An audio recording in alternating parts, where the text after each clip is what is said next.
worst people in the world coming into our country. Now, Mexico has had the worst year they've ever had, almost 40,000 killings in Mexico this year. One of the most unsafe places, unfortunately. We need a wall. And all of the other things are nice to have. But without a wall, it's not going to work. We can have technology, we can have beautiful drones flying all over the place, but it doesn't work without the wall. And we need a wall. We can call it anything. We'll call it barriers, we'll call it whatever they want. But now it turns out not only don't they want to give us the money for the wall, they don't want to give us the space to detain murderers, criminals, drug dealers, human smugglers. How bad is that? Human smuggling. People think of that as an ancient art. There are more human smugglers right now, traffickers they call them, than at any time in the history of our world because of the internet, unfortunately. So I'm heading out and we have a tremendous crowd, like tremendous. They have 75,000 people signed up. I think the arena holds like 8,000 people, unfortunately. I like the old days when I was allowed to make outdoor speeches. It was a lot easier because you could have very big crowds, John. And but we have a tremendous crowd. We have screens on the outside of the arena, so we'll have a lot of people coming.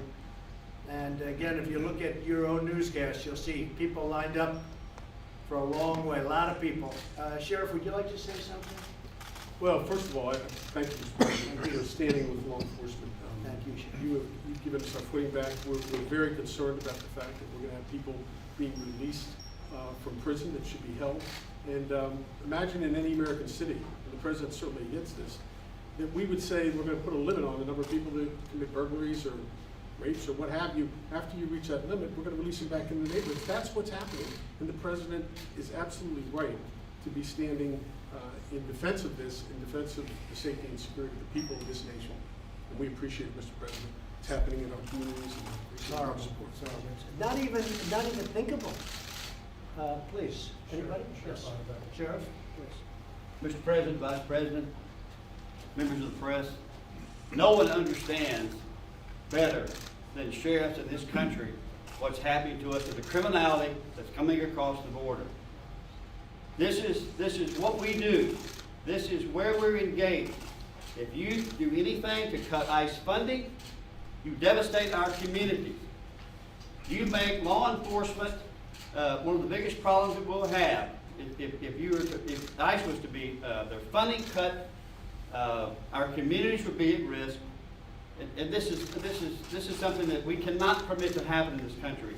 We understand exactly what these men and women in this country of law enforcement understand very well what's going on in our border. We've got to secure it. Our hats are off to the President, the Vice President, for ensuring the safety of American public. Thank you. Thank you, Sheriff. Appreciate your support. We had a couple of things interestingly happen. Everybody said, let us see the people on the border, the experts, Border Patrol, ICE, all of them, including law enforcement generally, including some of the people standing alongside of me. We want to see them. We want to have a meeting with them. They had the meeting. Everybody said you need the wall. If you don't have the wall, nothing's going to work. They turned down that suggestion. You heard that. They turned it down. They said, we don't want to hear that suggestion. So the people came up. In some cases, they made long journeys to come up and speak before the committee. They said, we need the wall. It's not going to work without the wall. Technology is just a part of the wall. Without a wall, it doesn't work. And they rejected their expertise. And these are the best people. We brought our best people from all over the country. And they rejected the recommendations from the experts. So that's what we're up against. Does anybody have anything further to say? I mean, all of you folks are with us 1,000%. Mr. President. Yes, please. Go ahead. We've got a letter here. I'm going to give it to you. This is a letter we presented to Congressman Mark Walker from North Carolina today to bring to our other congressmen to let them know that the 3,000 sheriffs represented by the National Sheriff Association oppose any reduction in those ICE feds. Because if so, it would create a dangerous threat to our communities. And what happens at the border doesn't stay at the border. It comes to our communities in Ohio, in Maryland, in North Carolina, in Georgia, Ohio, Utah, across this country. So thank you for Thank everything you. you're doing. Yes, sir. Thank you, Sheriff. Just- I don't want to lose that. You know, I have to say before leaving, and again, we're going on the plane, I guess a lot of you are coming on the plane with me to El Paso. ICE is an incredible group of people. They help all of you a lot with some of the most vicious characters you meet anywhere in the world. No matter where you go, you're not going to find worse than the MS-13 gangs and some of these gangs that come over from countries that we don't even know about. And they're very disrespected by the Democrats, and we can't let that happen. They're heroes, and these people will tell you that too. They're heroes, and these people are heroes and heroines. But I just want to say that the people working at ICE are brave, tough, strong people that love our country.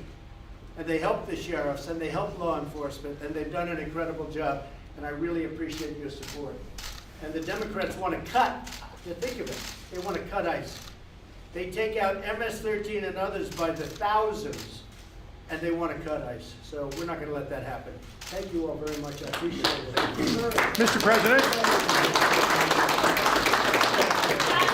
Mr. President? Mr. President? Mr. President, quick question, sir. Mr. President? Hey guys, we got a